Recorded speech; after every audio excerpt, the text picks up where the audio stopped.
Banyak lubang-lubang tambang yang ditinggalkan begitu saja. Itu juga salah satu penyebab banyak banjir bandang di Kalimantan gitu. Otomatis ketika ya kita sederhananya hukum timbal balik ya, hukum alam, ada bencana udah pasti lah itu penyebabnya manusia.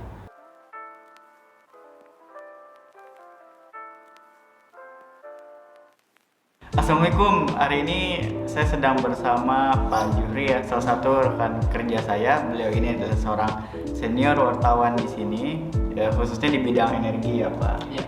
Kita soal energi fosil nih Pak. Itu apa sih dampaknya? Ya, ini dampaknya terhadap lingkungan, kerusakan lingkungan, menaikkan emisi CO2. Kita contoh gampang lah, batu bara. Batu bara itu hasilnya dari mana tuh? Kan dia menambang batu bara, tanahnya dikeruk, diambil terus. Bahkan Indonesia itu setahun hampir 500 juta ton kali ya tahun ini produksi. Coba bayangkan 500 juta ton batu bara diambil dari bumi setiap tahun, ya habis dibakar. Jadinya memang listrik, tapi sisanya ada yang jadi abu, ada yang jadi emisi ke udara. Berarti tuh tanah tuh terus-terusan digali Terus selama itu itu kalau jadi bayanganku sebenarnya ini perlu Mas Sultan perlu mungkin ngitung satu truk isinya berapa ton, dikonversi saja dari 500 juta ton dikonversi ke lubang, itu bisa diukur berapa kilometer, berapa kedalamannya, berapa meter. Artinya setiap tahun ya lubang kita bertambah di daerah-daerah penghasil batu bara, terutama Kalimantan, Sumatera ya. Dua daerah itu, 2 pulau itu. Berarti kok dikeruk-keruk terus itu per tahunnya bisa udah berapa provinsi? Kalau dieksploitasi terus buat lingkungan juga kurang bagus pasti. Sebenarnya kan harusnya bisa direklamasi pasca tambang. Ketika buat teman-teman yang nggak tahu nih reklamasi itu apa? Ya, reklamasi atau kegiatan pasca tambang itu sebenarnya wajib, hukumnya sudah ada peraturannya, ada sanksinya. Jadi reklamasi itu gini, mengembalikan kondisi ke semula sama persis. Ketika belum ditambang, di situ ada pohon, tanahnya rata, naik turun topografinya. Kemudian ditambang, jadi pohonnya hilang, berlubang. Si penambang itu ketika selesai, dia harus mengembalikan lagi, melakukan reklamasi, diuruk lubangnya, tanahnya, kesuburannya dikembalikan lagi ke awal, ditanam pohon yang seperti awal. Mungkin di awal, pas awal pohonnya masih diversifikasinya masih tinggi, artinya nggak pohon sejenis, ada pohon ini, harus kembalikan sama. Kalau semua penambang melakukan hal itu sangat meminimalisir kerusakan lingkungan. Tapi pada kenyataannya ternyata berdasarkan data-data dari LSM, dari data-data dari lain atau pandangan mata sendiri ya, cerita dari warga di sekitar tambang, banyak lubang-lubang tambang yang ditinggalkan begitu saja. Itu juga salah satu penyebab banyak banjir bandang di Kalimantan gitu. Otomatis ketika ya kita sederhananya hukum timbal balik ya, hukum alam, ada bencana udah pasti lah itu penyebabnya manusia. Mau banjir apa, terutama banjir, kenapa bisa banjir? Ya alamnya mungkin sudah rusak, terutama akibat penambangan dan lain-lain. Itu dari kacamata lingkungan ya, walaupun kita nggak bisa menutup juga dampak ekonomi yang dihasilkan dari situ luar biasa juga, sangat banyak. Menyerap tenaga kerja, ekspor menghasilkan devisa, batu bara, minyak juga demikian. Untuk pembangunan perekonomian nasional itu berdampak besar juga. Pemerintah seharusnya menjadi regulator di titik tengah, di mana nilai ekonominya didapat, lingkungannya tetap terjaga, ada keseimbangan di situ yang diperlukan. Saya sebenarnya gini, boleh eksploitasi batu bara, tapi nggak usah terlalu besar. Taruh batu bara kita 500 juta ton setahun. Mungkin untuk dalam negeri kebutuhan cuma 20%, 25%, 75% diekspor. Memang benar diekspor menghasilkan devisa, menghasilkan uang dan lain-lain. Tapi kalau kita mau berpikir bijak untuk anak cucu kita ke depan, kita butuh cuma 25% kok. Dari 500 juta ton berarti sekitar berapa? 125 ton. 125 juta Jadi nggak ton. perlu banyak ngerubah. Ya, 125 juta ton kita produksi buat nyalain listrik. Sisanya nggak usah dulu, nggak usah diekspor. Loh kan kita nggak dapat duit. Enggak, itu cadangan biarin aja kita simpan. Suatu saat ketika 10, 20, 30, 50 tahun ke depan negara lain sudah mulai kehabisan sumber energi, kita masih punya banyak batu bara. Itu berpikir arif dan bijaksana kan. Kita tetap mengeksploitasikan untuk kebutuhan energi, tapi sesuai dengan kebutuhan. Kalau sekarang kan enggak, kita dieksploitasi bisa-bisa. Hanya untuk diekspor, hanya untuk menghasilkan uang. Apakah menghasilkan uang itu untuk rakyat semua?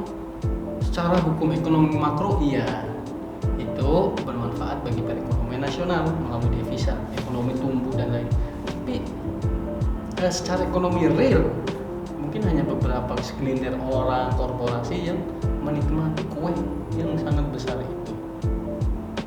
Jadi di situ masuk ketidakadilan kan, soal sumber daya alam yang hanya dieksploitasi atau dimanfaatkan atau dinikmati oleh segelintir orang itu. Jadi kalau soal sumber daya alam terutama fosil menurut saya ya harus bijak lah dan arif. Satu, kemudian yang kedua kita mau nggak mau, suka nggak suka sudah menuju ke green energy, renewable energy. Dan jangan salah, Indonesia menjadi salah satu negara yang dianugerahi sumber energi terbarukan sangat melimpah dibandingkan negara lain. Kita punya gunung api, panas bumi, geothermal. Kita nomor 2 di dunia setelah Amerika sumber geothermal. Nggak semua negara punya geothermal. Satu, angin kita juga lumayan gede juga, mungkin dibandingkan negara lain yang kecil. Air luar biasa, punya pegunungan, air mengalir menjadikan listrik. Air yang tadinya ngalir ke sungai, lewat sungai, kemudian untuk irigasi sawah, ini air mengalir, manfaatkan dulu buat memutar turbin menjadikan listrik, airnya ngalir lagi sisanya, bermanfaat semua, listrik menghasilkan listrik bermanfaat, airnya tetap bisa untuk irigasi, untuk kehidupan manusia, lebih green, lebih renewable energy, lebih ramah lingkungan. Dan kita sebenarnya itu bentuk bersyukur kita memanfaatkan sumber daya dari Tuhan untuk memberi manfaat bagi kehidupan orang banyak tanpa merusak lingkungan.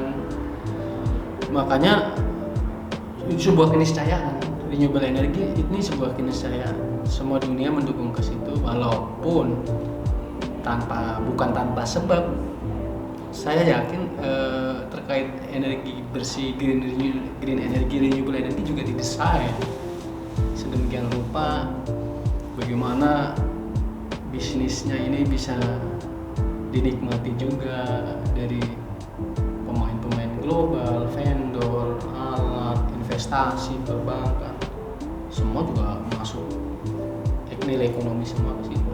Ketika ada grand design, ada rencana besar dunia, oke, kita mengarah ke renewable energy, tentu bukan tanpa nilai ekonomi di situ bisnis semua masuk di situ. Vendor A, perusahaan A akan diuntungkan juga di situ. Tapi oke lah, itu nilai ekonominya. Cuman yang penting kita manfaatnya aja. Manfaatnya memang renewable energy jauh lebih bersih, ramah lingkungan, dan kita mempunyai sumber-sumber itu. Listrik ini kan sudah menjadi vital ya, penting buat faktor kehidupan kita aja. Kalau mati lampu sejam di rumah bisa stres juga kan, nggak bisa mandi, nggak ada TV, pasti matiin total. Nah, kembali lagi tadi masih kecil EBT. Iya, karena kita dari awal nggak ke situ. Mungkin juga bukan soal kemauan juga, teknologi waktu itu juga belum siap. Nah sekarang kan udah mulai siap nih teknologi.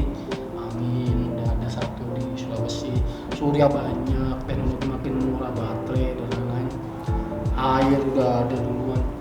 Nah tinggal kemauan pemerintah. Memang ada kemauan pemerintah Indonesia, political will-nya itu 23% di 2025, dari sekarang 14%, dari sekarang 8% menuju ke situ. Artinya ada kemauan untuk ke IBT itu. Tapi tadi nggak bisa serta-merta langsung mematikan yang ada, mengganti semua IBT, itu juga nggak bisa. Itu hanya soal komposisi aja. Komposisi fosilnya ditekan, komposisi EBT-nya dinaikkan. Terus saya termasuk yang berkeyakinan mungkin 50 tahun lagi EBT-nya 60%, fosilnya 40% berbalik. 50 tahun lagi sih enggak. Iya, mungkin 50 tahun lagi atau ke depan kita nggak tahu lah ya. Artinya ya memang sekarang ya waktunya yang tepat mulai beralih ke renewable energy tadi, green energy tadi. Oh, kita banyak matahari, nggak semua negara dianugerahin matahari 12 jam. Siang malam ada mungkin yang 4 jam matahari. Di Indonesia kan stabil, hanya musim hujan aja agak turun ya.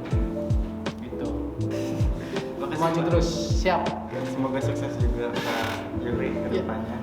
Terus Pak, oke, Siap. jadi dipanggil Pak Yuri. Thank you.